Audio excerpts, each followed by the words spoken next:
You pretty much hit the nail on the head. They're both so mid, it's kind of hard to figure out who's going to win the mid-off.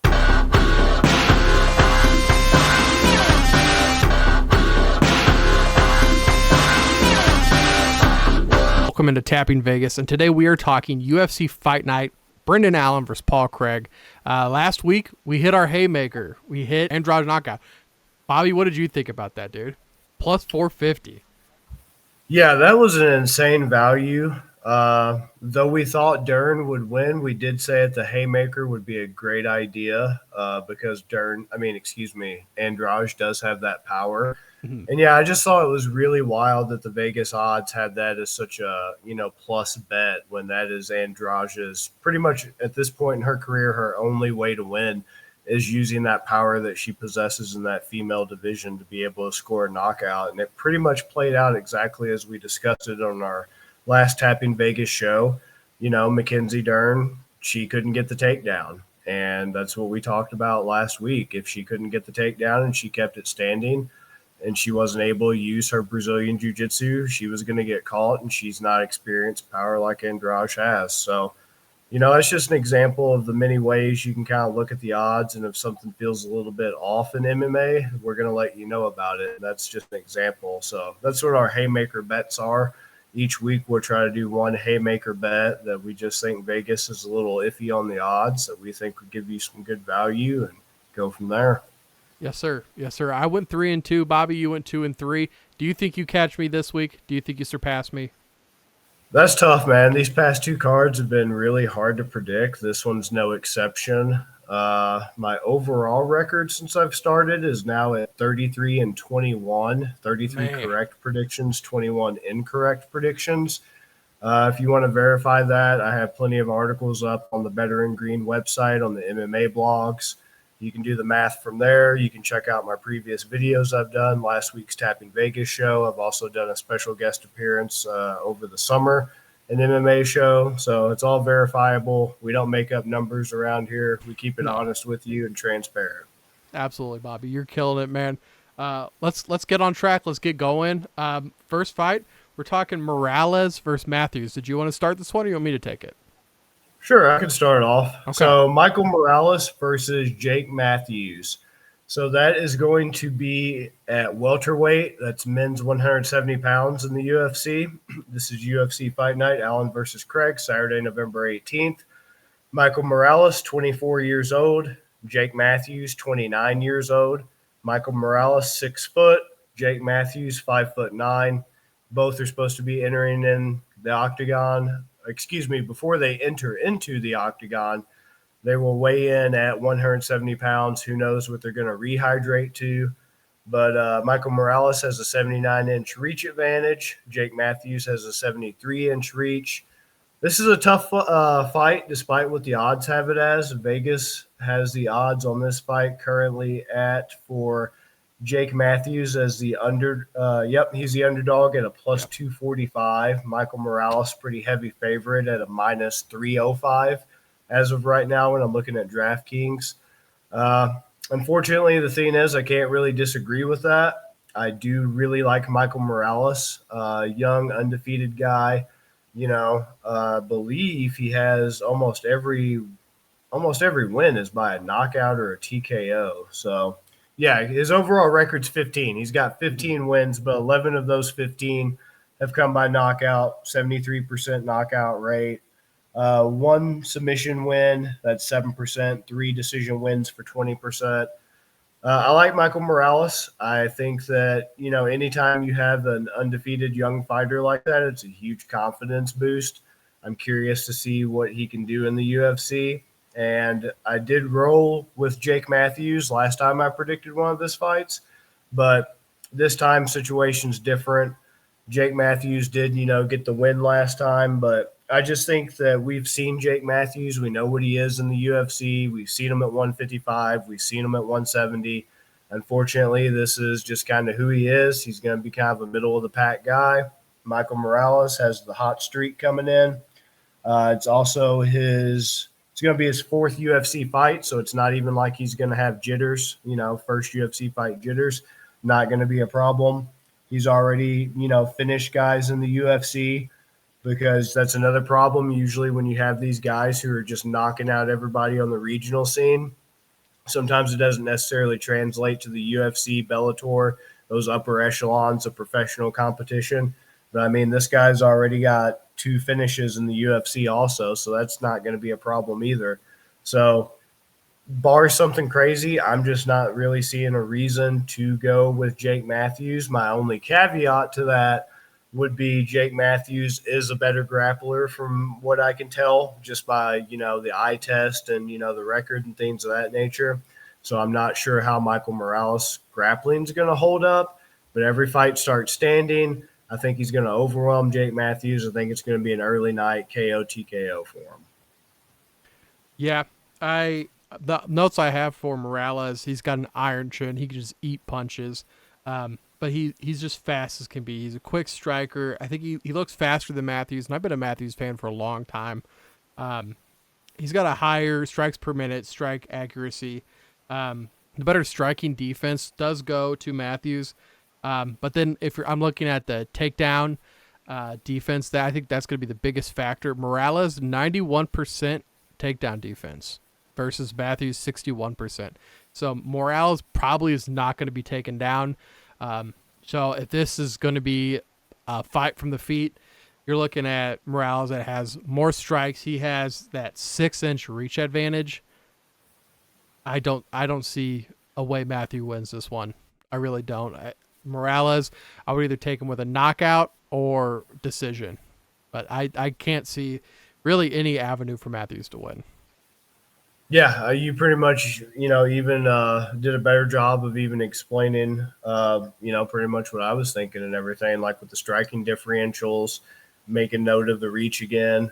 Yeah, you hit the nail on the head. And even for Michael Morales to win by KO TKO, which is the predominant way that he secured 11 of those 15 victories in his undefeated tenure, it's still a plus 120 right now on DraftKings. So how that is still a plus 120 bet on DraftKings as of right now for Michael Morales to win by KO TKO, that's a bit wild to me. So even though Morales is, a pretty sizable favorite, you still make some money on a KO TKO pretty easy. And if you want to go with decision, which is another safe bet, as Ben said, your second best choice, that's at a plus 215. And I don't think you can go wrong either way. But me personally, I'd take that plus 120 on KO TKO. Yeah. Yeah, I totally agree, man.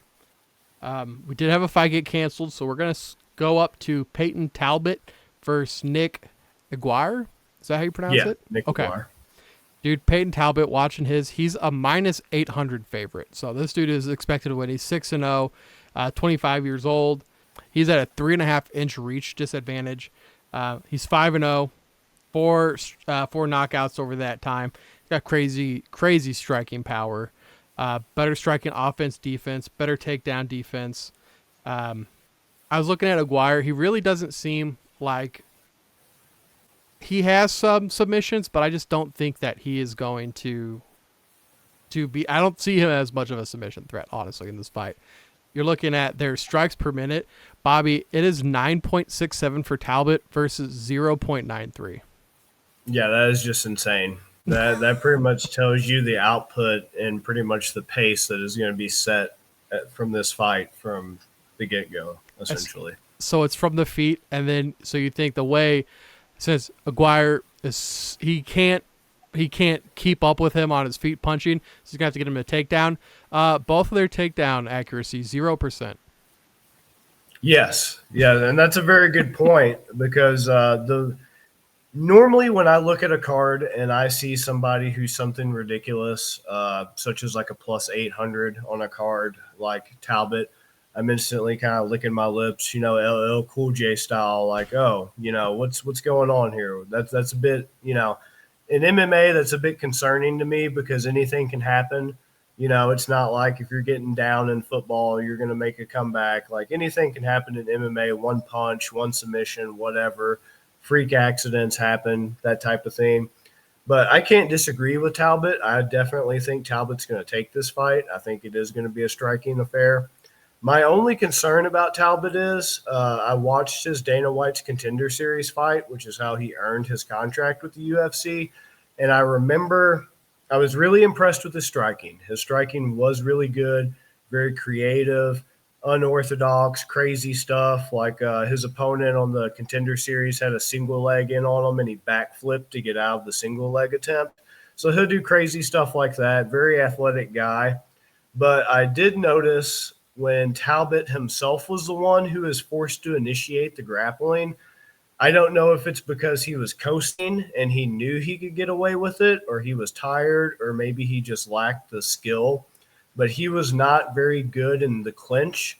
He was not able to really keep control in the clinch. He wasn't able to complete takedowns. He didn't really try for takedowns. He was kind of content in a lot of grappling exchanges and clinch situations to kind of just stall or to just kind of, wear on the guy a little bit, hang on him before he broke off and initiate more striking.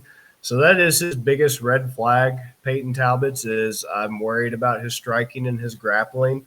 I couldn't find too much on Nick Aguirre and his pedigree in terms of his grappling credentials, but I mean, I think Talbot gets it done. He's a very raw prospect, but he's a very talented one. And if he's able to kind of capitalize on his undefeated record and capitalize on, his athleticism and those skills that he does have, especially from a striking standpoint, and he can use that to keep himself on the feet, defend takedowns and everything, he's got a very bright future. So I'm going to go with Talbot. I think he gets it done. I wouldn't be surprised if it's a KO, TKO for him, since that is his best avenue to victory. So the odds on that would be, once again, a plus 100 for Talbot by KO, TKO, DQ, plus 100. If you want to go by decision, plus 130.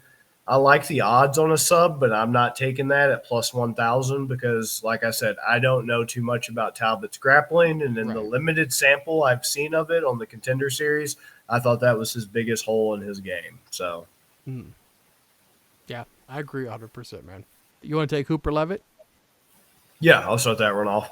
So the next fight we have up is we have Chase Hooper versus Jordan Levitt. So this is going to be a very interesting fight. I found this one personally hard to predict, so I'm curious where Ben stands on this. We have Chase Hooper. He's 24 years old. Jordan Levitt, 28 years old. 6'1", Chase Hooper. Jordan Levitt, 5'8". This is at men's lightweight. So they're both supposed to be, if it's lightweight, they're both supposed to be at 155 pounds when they step on the scale. Hooper's got the 74-inch reach. Levitt's got the 71-inch reach. Jordan Levitt's 11-2. Chase Hooper 12-3, 1 no contest. This one's difficult. Chase Hooper is a guy who I've been watching pretty much since he came into the UFC. Very unique guy, very strong prospect with a pretty good Brazilian jiu-jitsu background, good grappling credentials. Was one of the youngest guys ever signed to the UFC. And he has just kind of honestly been underwhelming, unfortunately. He's been very underwhelming since he came in the UFC, very spotty with his record. 1 minute he's, winning his fight. The next one he's losing to, guys you're wondering if he should have lost to. I just kind of – I don't really know how to feel about Chase Hooper in 2023. But at the same time, I'm not really a Jordan Levitt guy. I'm not sold on Jordan Levitt. I think him being a meme has kind of taken him pretty far in his career, and fair play to him for, twerking in the octagon and all that. If it works for, Paige Van Zandt and Aylin Perez and, everybody else, I can't be mad at the guy. But, knocking out Victor Martinez, I'm not really impressed. Paddy Pimblett, don't even get me started on Paddy Pimblett. Who the fuck is that guy? Just don't even get me started on Paddy Pimblett. Jordan Levitt lost by submission in round 2 to Paddy Pimblett. Paddy Pimblett made it look pretty easy. Who is Trey Ogden? Wait a minute. Who are you? Who even is that? That's who Jordan Levitt beat. Jordan Levitt has lost to Claudio Puelles. Looking at his record, I hate to be that guy because, like I said, MMA math doesn't add up. But I'm just looking at Jordan Levitt in the UFC, and it's like, dude, who have you beat? Because Paddy Pimblett losing to him, that's not really getting me excited to kind of think that you have a place in the UFC.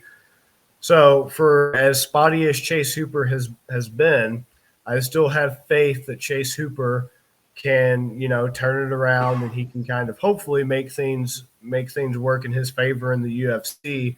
Whereas I think we've already seen Jordan Levitt's ceiling, and this is pretty much where he's going to stay at right now. And there's also something I saw today that I thought was pretty interesting. And before I get too conspiracy theory minded, it is a valid thing to address in this fight. Jordan Levitt's wife or girlfriend or whatever is apparently heavily pregnant, and he's threatened that if his baby is due this weekend on the fight night, he's not going to fight. So while that's understandable from a parent perspective, just be aware that this fight might not actually even happen. And if it's one of those things where they're walking out and they're like, oh, the fight's canceled or whatever the case may be, I believe the win would go to Chase Hooper, especially if they're in the octagon. And the UFC has had a few fights where they've made it into the octagon. The guy's waiting on his opponent, and they've had a pull out. The guy couldn't make the walk, so he got the win from that, or the no contest. I forget how they consider it. But just something to keep in mind. Chase Hooper is just a guy that I'm not going to really bet against when he's going up against Jordan Levitt. If it was anybody else in that division, I'd start to kind of scratch my head and start to kind of wonder, okay, well, can Chase Hooper pull it off? But, Chase Hooper, he beat Nick Fiore. Once again, not really a big guy, but at least he had a unanimous decision win back this past May. Did lose to Steve Garcia. That's very disappointing last October. Beat Felipe Corrales. So, once again, he's not exactly a world beater either. Geez. But if I'm choosing between him and Levitt, I'm going to go with Hooper for the upside and just more ways of getting it done, essentially.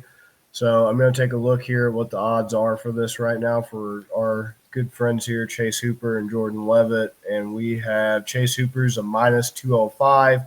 Jordan Levitt's a plus 170. So Chase Hooper by KO, TKO, DQ, plus 450. I don't really like that one. By decision, plus 150. I do like Hooper by decision, plus 150. Also don't hate, since Paddy Pimblett got a submission against Jordan Levitt, really don't hate plus 350 for Chase Hooper by sub, because Chase Hooper is a guy known for his Brazilian Jiu-Jitsu and was a very talented young grappling phenom, but not necessarily a guy who's ever been able to put it together on the feet. That's where he's had his biggest struggles, is with the striking. So I don't think Levitt's going to knock him out. It's either going to go to a decision or Hooper's going to get the sub. I'm really liking Hooper at plus 350 by a sub against Jordan Levitt. If Pimblett can do it, I think Hooper's a better grappler. What about you, Ben? This is going to be the first time that we split this episode. So when I was watching both of them, both incredibly mid, which is what I kind of think you were getting at too. Yeah. I'm glad you said it. Yes. Yeah. Chase Hooper, he's got bad striking defense, and he gets sloppy. And while I don't think he gets knocked out that way, Jordan Levitt, when I was watching him, he does have some pretty impressive body slams. And Hooper, I mean, obviously neither of them are big guys, but I can see Hooper getting picked up and just slammed down for the potential KO. Hooper does look like he is a better grappler. So that does worry me that if this does go to the ground, I think Levitt can get caught, but I think Levitt also has a better chance of getting the knockout versus Hooper. So I'll go with Levitt, and I'll take the points. Hey, that's fair. That's a fair one. This was tough, and yes, you pretty much hit the nail on the head. They're both so mid. It's kind of hard to figure out who's going to win the mid off because, I haven't been impressed with either guy. And like I said, I used to be a huge Chase Hooper fan when he first came into the UFC, but he's really lost a lot of steam in those few years. He's kind of stagnated in his progress. So we'll see how it plays out. But yeah, it's not exactly going to be a barn burner by any means. No. All right, so we're moving to the fight of the night. We've got number 10 ranked Brendan Allen versus number 13 ranked Paul Craig. Allen is at minus 425, Craig at plus 330. So we have another huge odds swing right here. You're looking at it, Brendan Allen's, he's younger, better record, shorter reach, but 5-0, 4 subs, 1 decision. When I'm watching these two, it looks like Allen is more aggressive, better takedown success and defense, more strikes per minute, better accuracy. Where when I'm looking at Paul Craig, It looked like he had better submissions to me, just from the eye test. I don't know if Craig can get into a submission position, whereas Allen, I think, will beat him everywhere else. So as long as Allen stays out getting caught, I see Allen winning this fight. Bobby, what do you think? This is another tough one. This is why the odds confuse me. I feel like the odds should have this way closer to essentially a pick 'em.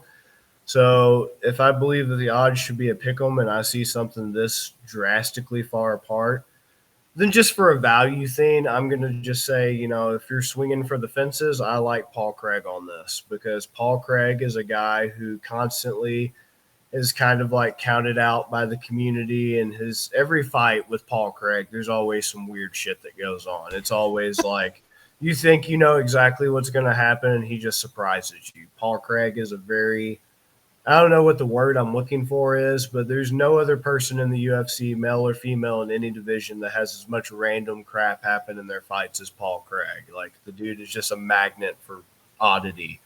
So Paul Craig, yeah, I mean, you're right. The grappling and the aggression and everything, you're spot on. My thing is Paul Craig has been the guy who a lot of his subs come from. If he's not taking you down, he's also snatching them up because he's getting taken down. Yeah. And I could be misremembering, but I believe his last fight that he won by sub, because I watched that live, I think he was able to get that sub against Andre Muniz back July of this year. Oh, excuse me, that was a KO TKO. So, but if I remember how that played out in my head watching it live, he got that because Muniz was initiating the takedowns, and so Craig was working off of his back to get the sub, and then eventually he found himself in a position where he got back up to his feet and was able to kind of finish by KO TKO from there. But I like Paul Craig's odds of being able to get a sub off of his back if he's not the one initiating the takedown, and if he is the one initiating, then obviously I like it even more for him to get a sub. So while I like Brendan Allen and while I am a fan, and he's another one of those guys I've been very high on, I'm just not really sold on it with a guy like Paul Craig, who's just so, like I said, prone to weird things happening, and with such a sizable betting discrepancy here, I want to try to chase that value because it could definitely happen that Paul Craig locks up a sub on Brendan Allen. Brendan Allen is a guy who does win by submission quite a bit. He does like to grapple. He will strike, obviously, and so will Paul Craig. But Brendan Allen, I just can't see him resisting the urge to kind of initiate some grappling exchanges if Craig himself isn't. And so if Paul Craig is already a plus 330 underdog, him by submission is a plus 650. That is just insane. I think that's going to be the haymaker for me this week. Paul Craig is a guy who constantly pulls submissions out of nowhere. Plus 650 for him by sub on top of his plus 330 underdog status. You really can't find a better value with that on this card, in my humble personal opinion. So that is 100% my haymaker, plus 650 Paul Craig by sub. Plus 330 if you just want to go with him as an underdog, period. I don't think he's going to get it done by KO TKO. That's plus 1,000. By decision, plus 1,600. You really are getting some crazy value with these Paul Craig odds here because, yeah, this is one of those fights that as soon as I looked up the odds, I thought it should have been a lot closer. This is more closer to a pick 'em than it is anything else. So I'm going to go with Paul Craig, and I could be wrong because Brendan Allen has everything else going in his favor, but Paul Craig continues to surprise and continues to pull out, wins he maybe shouldn't have. And I also have to take this opportunity to rag on somebody else. Sean Strickland, he's the middleweight champ now and all that, but when you get knocked out by Sean Strickland, Brendan Allen, man, I'm sorry, but that dude is very pillow-fisted, all right? Same goes for Israel Adesanya, but I don't really like you, Israel, so I don't really care that you got knocked out, but whatever. I'm glad you threw that in there, Bobby. You picked the haymaker last week. I'm just going to keep letting you pick the haymakers every week, man. Paul Craig plus 650. Sorry, I didn't mean to just jump on that, but no, as soon as I'm glad you did. I'm glad you did. That's yours. You get the haymakers. Oh, I appreciate it. Thank you. Absolutely, man. If you start off hitting a plus 450, that's your job now. Paul Thanks. Craig plus 650 submission win. Wow. Yeah, that's good, free man. money.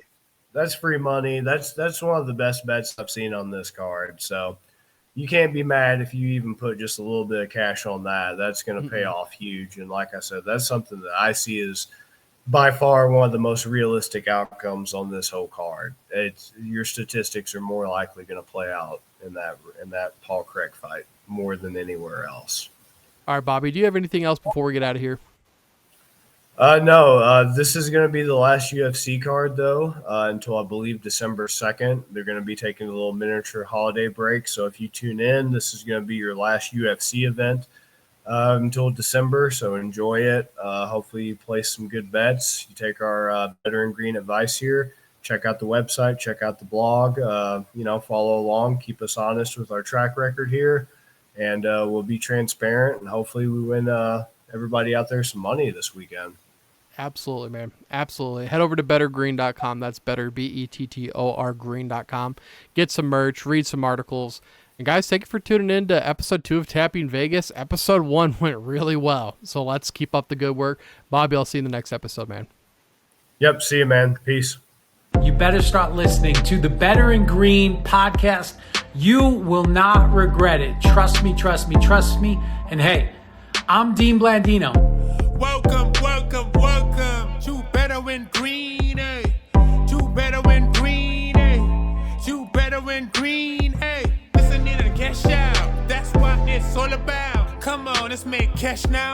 We always on spot and we cover all spot from the bottom to the top. Hey, shout out to Ethan, shout out to Wyatt, shout out to Ben. Welcome, welcome to our podcast. Better in Green.